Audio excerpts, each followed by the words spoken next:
Welcome back to another episode of Revenue Optimization Radio, hosted by Patrick Morrissey, Chief Marketing Officer at Altify. Revenue Optimization Radio is brought to you by Altify, the sales transformation company. We believe the only way to unlock sustained growth is to deliver predictable revenue. Delivering insights, thought leadership, and the best practice on how to improve sales velocity. From the one man, maybe the only man who knows how to do all of that, at least this morning, Patrick Morrissey. Hey, Patrick. Hello, friends. Welcome to another edition of Revenue Optimization Radio.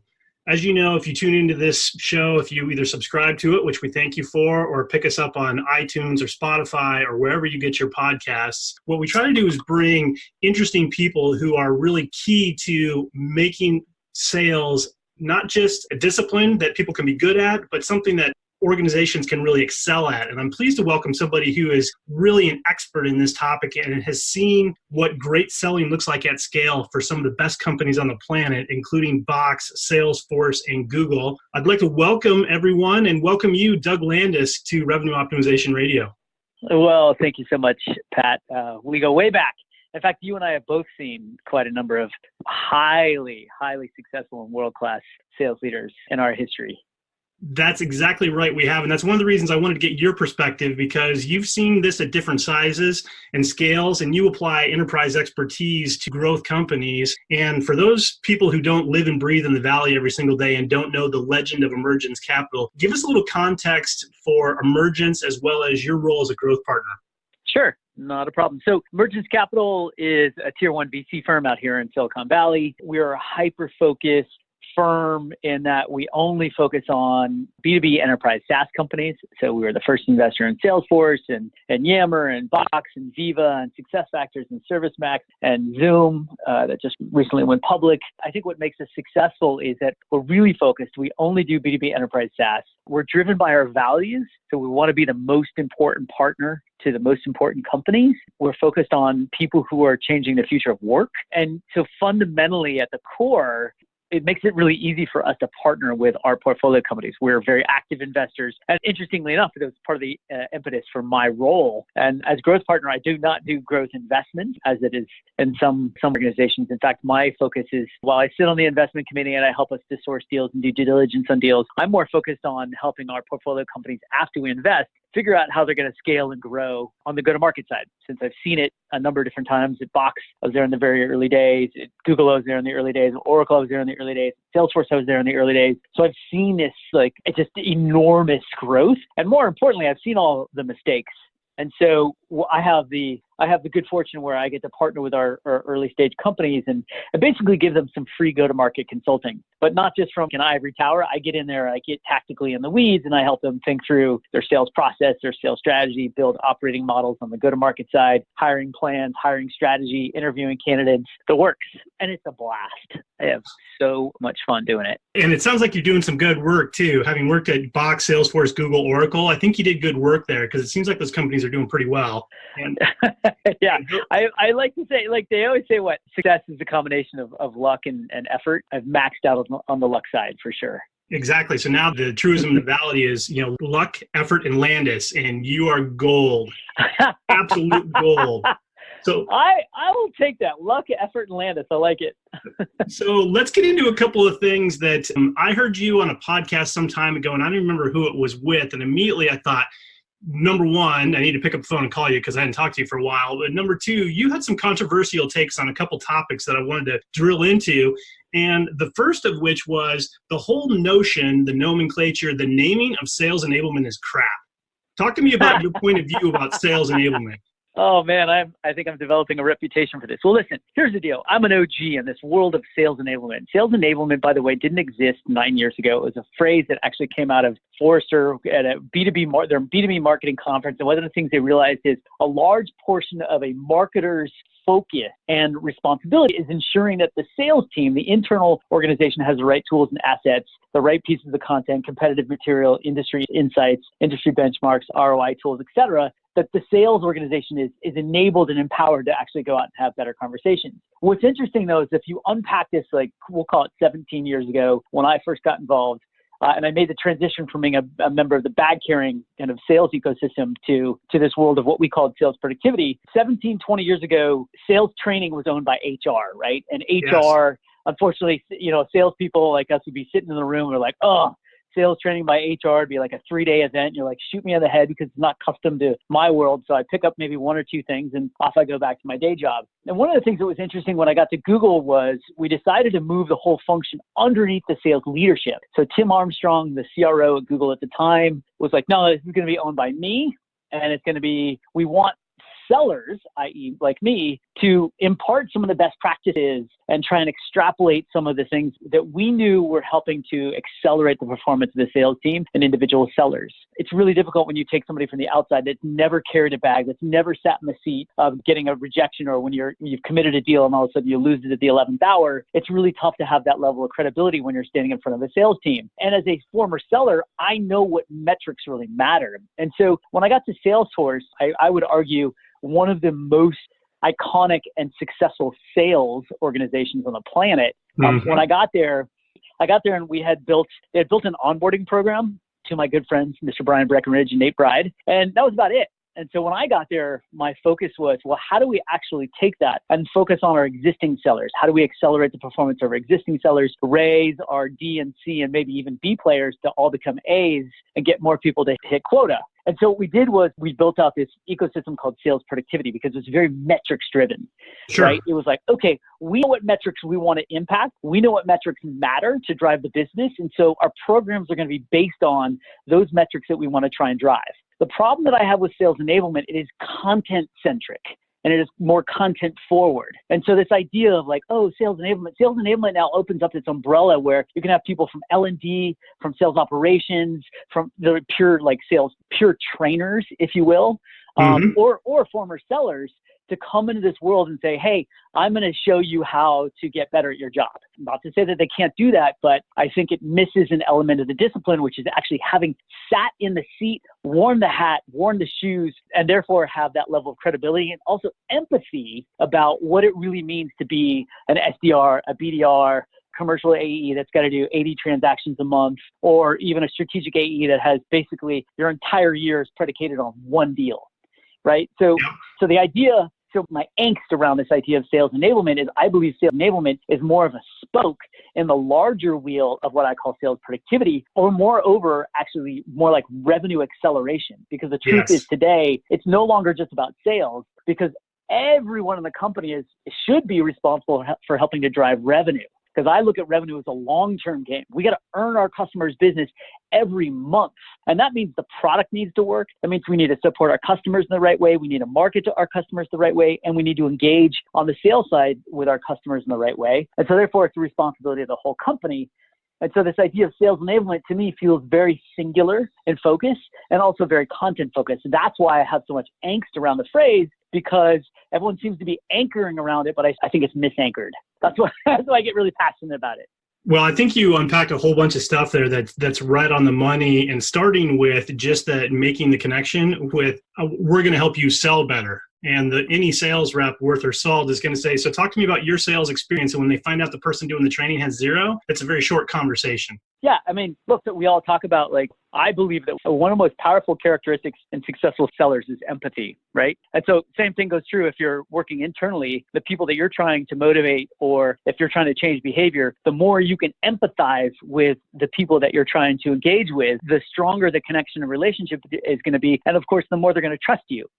Right. And unfortunately, sellers by default are somewhat, you got to earn their trust, so to speak. And so the more you've actually sat in their seat and the more you've had success or not had success, but at least you've experienced it, the easier it is for you to actually make that connection and to also have really honest conversations. Look, as an example, I'm a seller at heart. My whole life, I live and breathe and I think about the profession of sales, if you will, or the profession of revenue. I'm trying to shift it as an example. And the more you sit in that seat, so to speak, the more you understand the nuances, right? So the nuances of in terms of selling or even in customer success, knowing that it's a numbers game, that there's at least 6 to 8 people involved in every decision. It takes at least 8 to 10 touches in order to get somebody to respond. And most of the time as a salesperson, we only make 3 reaches. Yep. Our cadence strategy is it may be 6 or 7 long, but we stop at 3 because no one's responding. It's like, well, you're stopping a little short. Like that, I just know that by default. I've done it. I've had to make 100 calls a day wearing a suit at 5:30 in the morning when I was at Oracle, and we were like, oh shit, how do I do that? Well, the other insight that you're pointing to, which I love, and we talk about this a lot internally too, is the notion of the revenue team. Because I got to believe when you're sitting in the investment committee, one of the first metrics you're looking at and evaluating is what does their gross churn look like? And so absolutely. The reality 100%. Again, the kind of the old school notion that there's this masterful, artful solo wolf out spinning a big deal and magically running it across the line by himself is complete crap, number one, because it's absolutely a team sport. But maybe more importantly, the renewal should be, not just mission critical. It's at least as important as new logo, but it should be a natural outcome of doing the right thing if you're surrounding the customer. Right. Totally. Absolutely. It's interesting. In fact, I think it was either at Salesforce kickoff or Box kickoff. I can't remember which one, maybe even at both. But one of the things we did is one of the biggest deals, just to paint the picture of how many people are involved in our deals, our big strategic deals. We brought everybody that touched that deal up on stage. And I think there was like 80 people on stage to do a $20, $30 million deal, which is a massive deal. But just think about the number of people that are involved in that customer and in that prospect. It's not a solo sport anymore at all. And to your point, it's not just about one and done. Back in the old days when we sold a piece of software, it was like we literally shipped the software and we're like, best of luck to you. And we made all this money on support and services, right? But as a seller, I was like, I'm done. Right? Maybe I can go sell them education services, right? And where I could sell them millions of dollars of that training, if you will. But at the end of the day, I was kind of done. Now, oh, no. We're thinking about expansion. We're thinking about upsell. We're thinking about new capabilities. We're thinking about renewals. We're thinking about advocacy. It is a lifelong relationship, and everybody needs to be bought into that. And as opposed I am to this phrase called sales enablement, I'm trying to steer people away from this notion of just sales in general. Right. And if we get everybody much more focused on the word revenue, that to me is much more focused on the long game versus the short game. Yeah, I could not agree with you more. And I think that's exactly where the entire market is heading. And I want to go back to something you said a second ago, because I think people could come away from just hearing a clip of this interview and think that you're one of the mountains of people who started his sales career, wearing a suit and going to work as a BDR at Oracle. But that's not where you started, is it?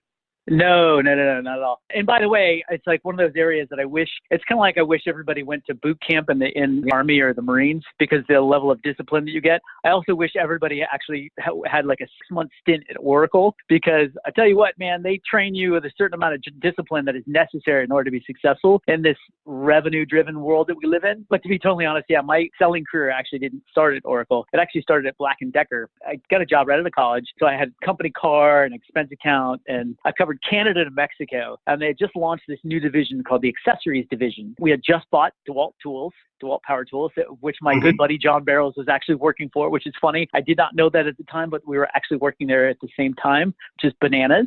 But so we had just bought DeWalt, we just launched this new line, and they're like, hey, go sell all of our products to these mom and pop hardware stores. So I would literally get in my car and map out a whole bunch of hardware stores on a route. And then I would go and I would try and sell to them. And the idea was, if they were like an Ace Hardware store, the whole goal is to get them to buy Black & Decker products and put them in their stores, but They would have to buy them through Ace Hardware. And it was just straight up cold calling. I would assess the business on the fly right when I got there. I would walk around the store and like get an understanding of foot traffic and how they do branding and why it makes sense for them to actually sell something that was more expensive, even though they might be in a lower cost market. And it was insane. It was like selling Cutco knives door to door. But it was incredible. It was an incredible experience. And of course, the reason why I went there right out of college is because they had the best training program, and I knew they were going to give me all the resources to be successful. So my suggestion to anybody that's listening to this, that's thinking about their first job is going to be at a startup and they've got 5 employees, just remember, if they haven't done it before, I mean, there's a lot of stuff that you don't know. In fact, there's a lot of things that you don't know. And so the idea of going to a bigger company at some point in time in your career is not necessarily a bad thing, because the things that you learn, the things that they've already got set up in terms of infrastructure, in terms of support and resources, is pretty phenomenal. I mean, we had that at Salesforce, right? Exactly. We did, and we were still busy, building it as fast as we could to try to keep pace with the business. Hey, that's That's a great point and a great steer on startups, which I want to come back to in a second. Let's pause just a moment here and pay some bills, and then we'll come right back with Doug Landis of Emergence Capital. You're only as successful as your customers, and that demands the need for an exceptional sales execution, revenue retention, and customer success. The challenge for most sales leaders and their teams, however, is that their sales process just doesn't match how their customers buy. Sustained growth isn't possible because the revenue team isn't aligned with customers and prospects. With Altify's sales transformation solutions, companies can deliver predictable revenue growth. Yes, we said predictable revenue growth. They can also acquire and retain customers, and they can collaborate across the revenue team to qualify and win new business while delivering value that unlocks cross-sell and upsell opportunities. Built natively on the Salesforce platform, Altify helps salespeople, managers, and executives achieve sustained revenue growth. They help accelerate sales performance for Autodesk, Comcast, GE, Honeywell, Salesforce, Tableau, and United Healthcare. They can do the same for you. Visit altify.com, just like it sounds, ALTIFY, altify.com.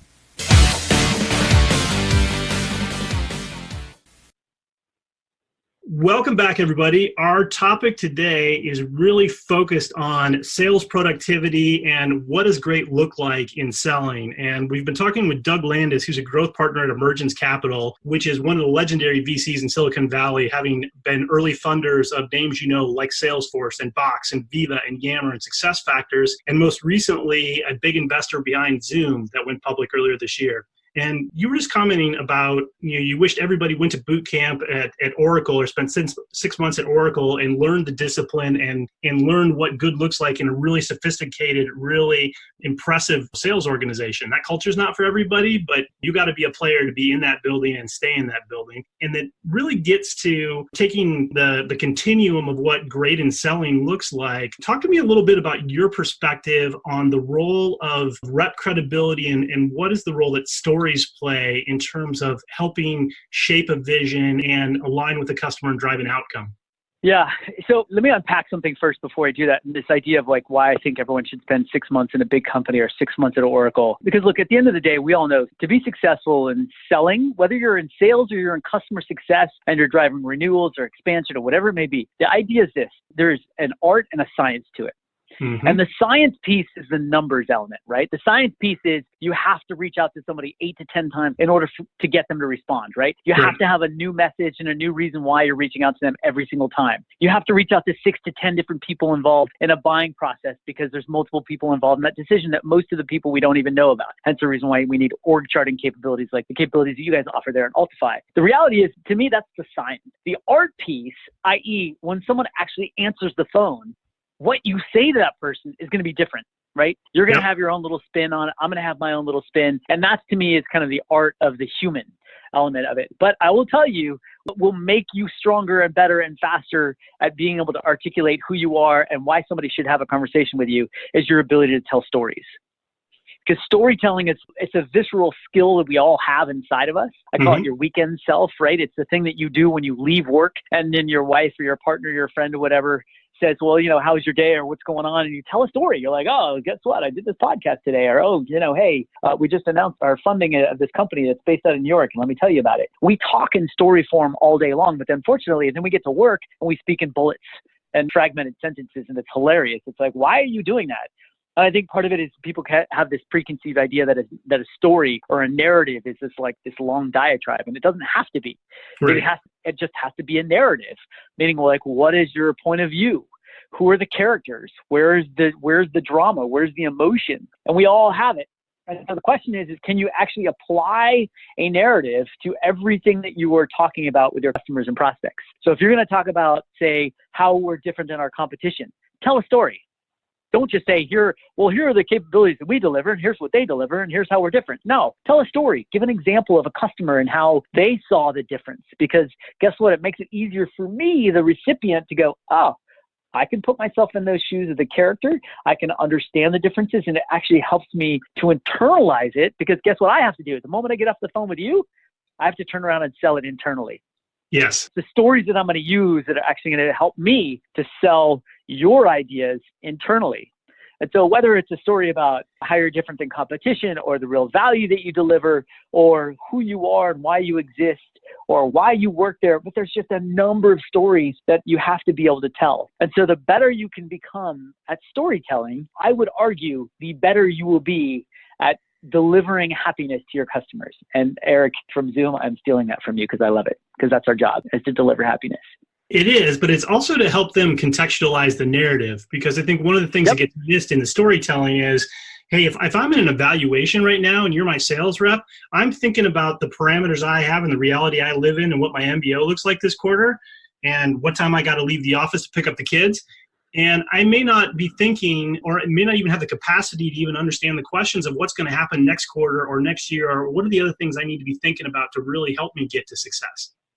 And part of the story is to be able to say, not just here's where you are now, but also, here's what this is how this unfolds over time, and here's some other things to be thinking about. Right. Well, I'll tell you. So one of the greatest tools in storytelling, there's two of them. One of them is contrast, right? So what is today versus what could be, or what was yesterday versus what is today. So contrast actually helps us to understand the gap. Right? So super important. And that's a key element to storytelling. If you think about it, like there's some event that happens and there's some emotion and turmoil, and then there's an outcome, either a happy one or a sad one. Most of the time we focus on happy ones. Yep. But because you're talking to someone in a specific role, in a specific company, in a specific industry, you have some insight as to what they might be experiencing or might want to experience. And so you've got examples you can pull right away to say, hey, listen, my hunch is you might be struggling in these areas just like company X, Y, and Z. Or my hunch is you might want to service your customers in a way just like company X, Y, and Z. It's just a hunch, but given what I know and understand about you and your background and your role and the companies that you serve, I have a feeling my hunch might be pretty close. The important element here is the word hunch and the word might.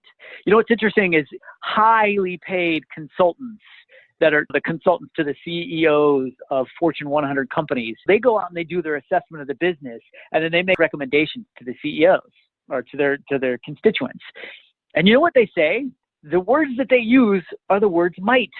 Say, I was thinking about you and this, what you're trying to accomplish in the next 5 years, and some ideas that I had that you might, be curious about, or some thoughts that I had that you might be considering, or X, Y, and Z.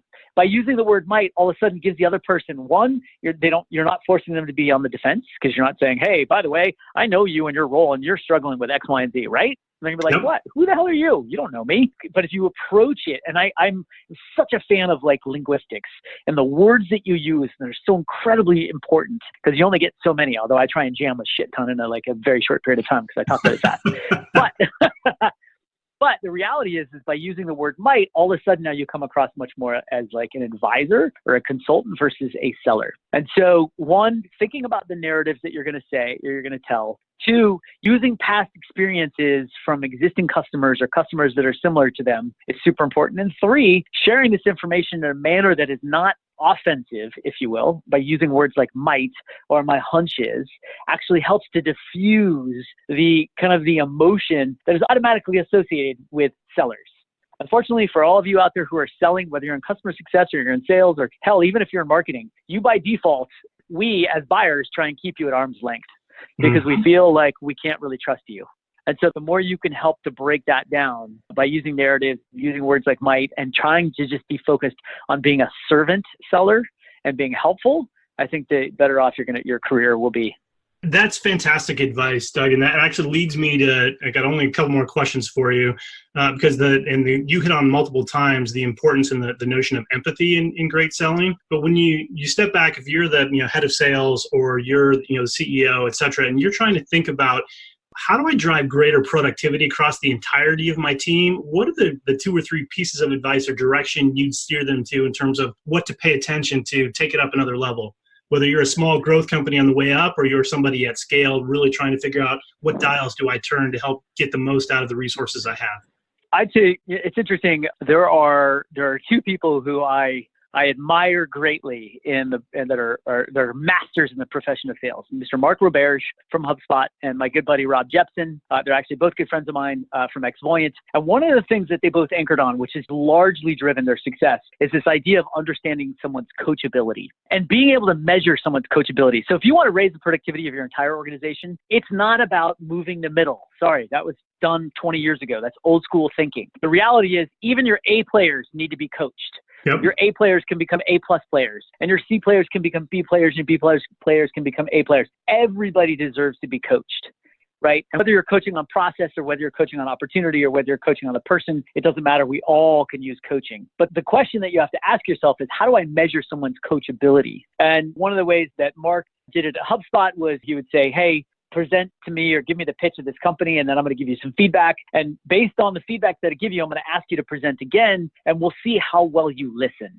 And oh, by the way, the likelihood of you getting worse the second time is actually a good sign, because that actually means you listened and you tried to apply it to something that you had already practiced 100 times.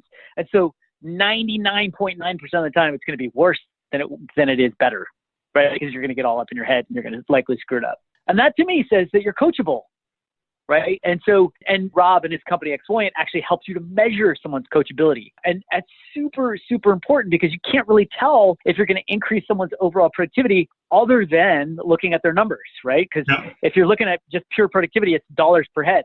Am I getting more dollars out of you on a month-over-month basis, quarter-over-quarter, year-over-year? But I think the reality is there's more to it. Right now, that's really the only way we've been able to measure someone's coachability is their output and right, their overall performance. But I think there are new ways to be thinking about how to measure someone's coachability, because there's a number of different ways to actually coach someone. It's not just about coaching the deal or coaching the process. It's also coaching the person as well. 100% is. And I think that's really dynamite insight, because I think the problem, and part of this is my bias with Silicon Valley, is this notion that everybody has to be a rock star. And if you come in as the new CRO or the new CMO or the new whatever you are, maybe the toughest version of that is first line sales leader. You're a new from the outside first line sales leader. That is really, really difficult. And you can't just wipe the slate clean and add a bunch of new humans. You have to coach the team that you have, and maybe as importantly, they deserve it. Nobody got up this morning and decided they wanted to suck, but most people don't get a lot of coaching, and there's this notion of there's sort of rock stars and everybody else. And your point is, hey, everybody, the core capability and the awareness, the capability to be coached is critical. Yeah, I asked the question of what would it take to get 10%, to get everyone 10% better across the entire organization? Everyone. What does that look like? Hard, but it's doable if you coach them in the right way. A players still need to be coached just as much as D players. Maybe part of the D players you're coaching is hey, are you sure this is the right job for you? This is the right place for you. Mm-hmm. Yeah, and are you set up to be successful? Right. I also love that too, because you can also look at the sales ladder, the productivity metrics, and put a hard number on that really quickly. Hence the phrase sales productivity or revenue acceleration. Revenue acceleration. Back to the beginning. It all comes full circle, my friend. So I know you've got coaching to do and investments to fund and organizations to help drive productivity. When you think back in your career, Doug, give me an example of a great revenue leader you've seen up close, worked with, and something that you learned from them that you carry with you that's part of your DNA and helps you be successful. There's two people. These two guys are two of my sales heroes.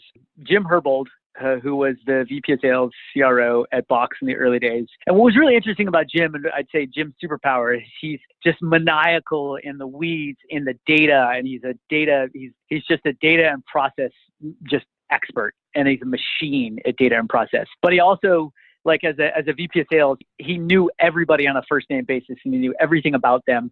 And that's an impressive skill when you've got 200-300 sellers underneath you. To be that maniacal about data and process, but also be able to be human and accessible is impressive. He's kind of like my data and process structure guy or hero. And then my other kind of superhero in the sales ecosystem is a guy named Tom Addis. Tom was also at Box, but also at Salesforce in the early days. And Tom he's actually really good at data and process, but he is a deal machine. He understands how to structure deals and to make it such that it's this is a partnership. This is not us doing a deal with you. This is us developing a long-term relationship together. And he is He knows when to be polished and when to be professional, and knows when to be build rapport, and knows when to push back, and he knows how to say no. He's phenomenal in front of customers. And I'll tell you, some of the best sellers, enterprise sellers in the world, are people who know how to say no. And he's a master at it. And so those two, Jim Herbold, Tom Addis, those are two of my sales heroes. That's awesome. Mark Roberge and Rob Jepson. Yeah, that's the Mount Rushmore of selling, or at least part of it anyway. So if people want to get more information on you, your points of view, your insights, and what good looks like in selling and growth and go to market, where's the best place to either get a hold of you or get more information on some of the stuff you share, Doug? Well, you can find me on LinkedIn. I'm just Doug Landis. On Twitter, I'm at Doug Landis. And Emergence, I am Doug at emcap.com. Beautiful. Well, I thank you much for your time and your insights, and I know you got to get back to it, so I will let you do that. Thanks so much, Doug. Have a fantastic day. Appreciate it, Pat, and good luck, everybody.